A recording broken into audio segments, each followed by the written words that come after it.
So let's start this off. Who are you? I'm Ludvig Linge. I'm an entrepreneur and now a business angel as well. And I'm involved in this Kivra project. So give us a picture. What does Kibera do for the customer? What is Kivra? Kivra is the revolution of postal mail.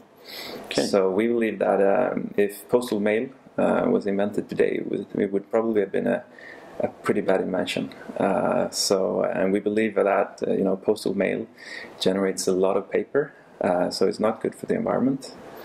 And I think it is every year. I think there's 1 billion window envelopes sent in Sweden alone, and that is approximately, I think, 25,000 tons of paper that is generated.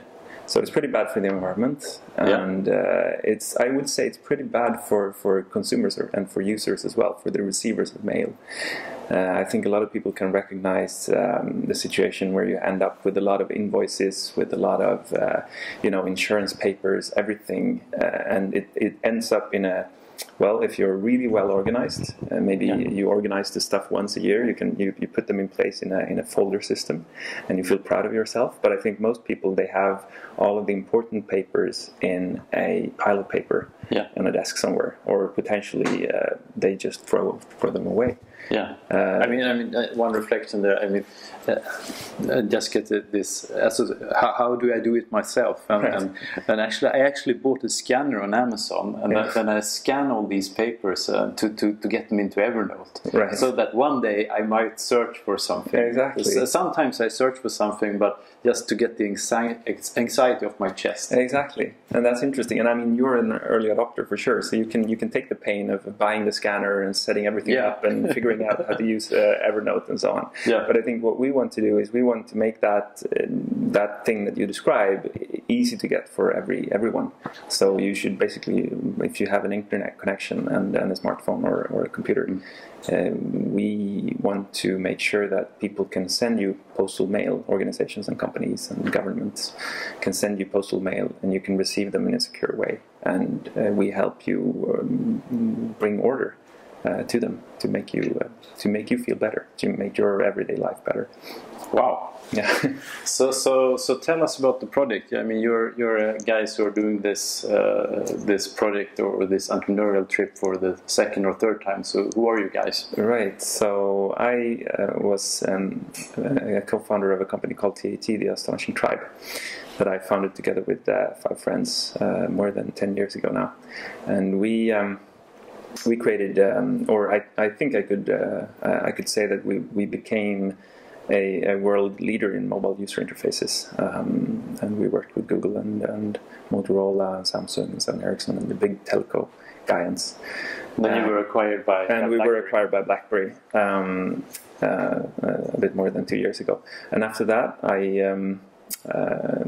I've looked for interesting projects with a big ambition, so to speak. And then I'm an old friend of Stefan Krok, who founded GlocalNet and also Good El and Good Fond, and those good cost companies. And he gave me a ring one day and said, I found this company called Kivra. And it was founded by Robert Wallström, who is he used to be head of business development at Klarna. Also an interesting company. Also an interesting company, for sure. And he started, actually, Kivra started as a service called Kreditkopia, which, and then he focused only on sending the credit checks to people digitally. So instead of you getting when someone takes a credit check on you, by law they're forced to send you information about that credit check. And the way they used to do it was through paper mail, postal mail. But Robert thought, why don't they send them digitally instead? So that was the kind of birth of the service.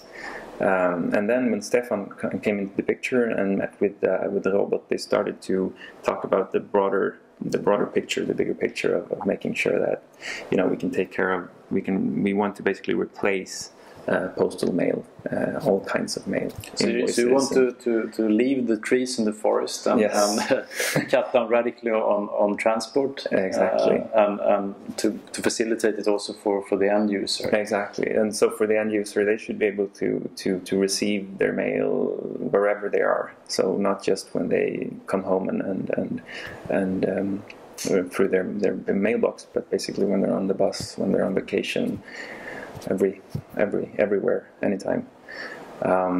So that was a bold and interesting idea, I thought. So I joined. I made an investment and joined the board.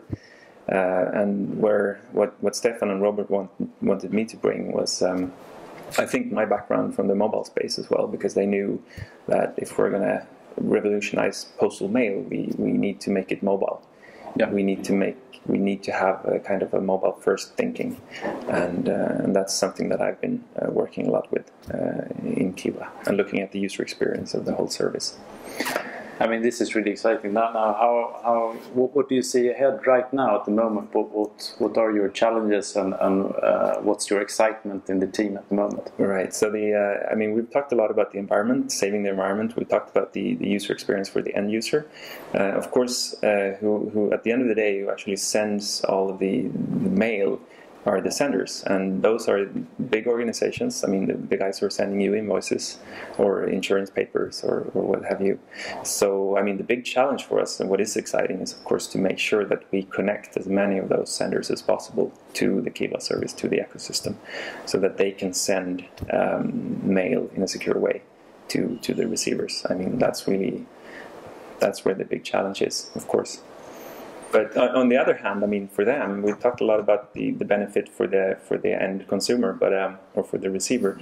There is a lot of benefits for the sender as well. Of course, I mean, of course, saving the environment is a big thing, starting to be a big thing for companies and organizations, which is good. But also, of course, saving money. This is a more cost-efficient way of sending posts. How big is the market? It's a billion market. It's a billion Swedish kroner market at least in Sweden. If you imagine that there's at least a billion transactions or envelopes sent every year, and you can think of a stamp fee attached to each of those transactions, and you can quite easily figure out that it is a billion Swedish kroner market at least. But then there's when you look at the way that invoices look and feel today, traditional invoices, they're pretty boring, and how companies upsell on invoices and so on, it's quite limited, and especially when you do that on the very physical paper domain, it's hard to upsell. It's hard to talk about new products and new offerings. Whereas if you do that in the digital domain, you have a lot of opportunities of introducing video, or click on this link to read more, or play around with this small widget interface to figure out how much you can save on your insurance and so on.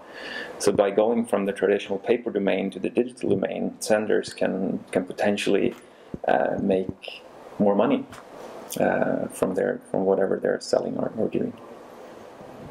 Wow, did that make sense? It did make sense. Okay. and so my question is, how can you reinvest in your company?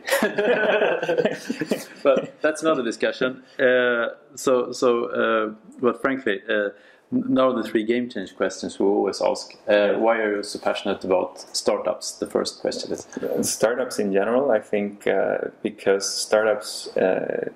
I believe startups can make a big difference to the world, and startups are most often driven by people with great ambition, and I like that. I like bold ideas and big ambition, and the willingness to change something to the better. Okay, so what's the best way to kill a perfectly good startup? I think I think actually to put too much structure, I think that can kill a startup. Really, I mean, too early, too much structure, too much trying to box things up. I think startups in the early phase need a lot of freedom, to try out different means and different ways, to prototype a lot, to fail a lot, to learn a lot. So if you take away that kind of environment where you can do that, then I think that's the way to kill a nice startup. So the final question is, why is it game-changing to work with Kivra? Because Kivra will revolutionize postal mail. Okay. Now, we talked earlier, and I just want to take the opportunity to talk about that. You're also doing a cooperation personally with Sting, right. and to have a new incubator program or Right, yeah. program. Could you tell us that that's like one minute? Right, yeah. So we're going to call this Sting Fast Forward, and it's going to be a tailored program for internet startups. So we really want to bring together, say, 8 to 10 startups and put them under one roof for 4 months, and focus a lot on the methodologies of lean startup and business model canvas and these things, making sure that these companies learn how to prototype and fail fast and learn fast, and really find out what are the driving metrics for success. And also, of course, to make sure that when having all of these companies under the same roof, to make sure that they exchange a lot of ideas and a lot of thoughts and a lot of reflections on what they're doing. And we think it can work for internet companies because there is an easy mean for a lot of these companies to prototype and test and get feedback in very tight loops. Yeah, so that's going to be exciting. So, cool. So any potential internet startups looking at this right now, I mean, you should apply to this Sting Fast Forward for the fall. And on that theme, how do I get in contact with you if I'm a coder who thinks I want to code, I want to be part of that team? If I am a business developer, how do I get in contact with you guys at Kivra? Well, we have a website. We're on Twitter, and I'm on LinkedIn as well. So we try to be on as many places as possible where you can find us. But go visit Kivra.com. Okay. Thank you so much for your time. Thank you very much. Thank you. Pleasure.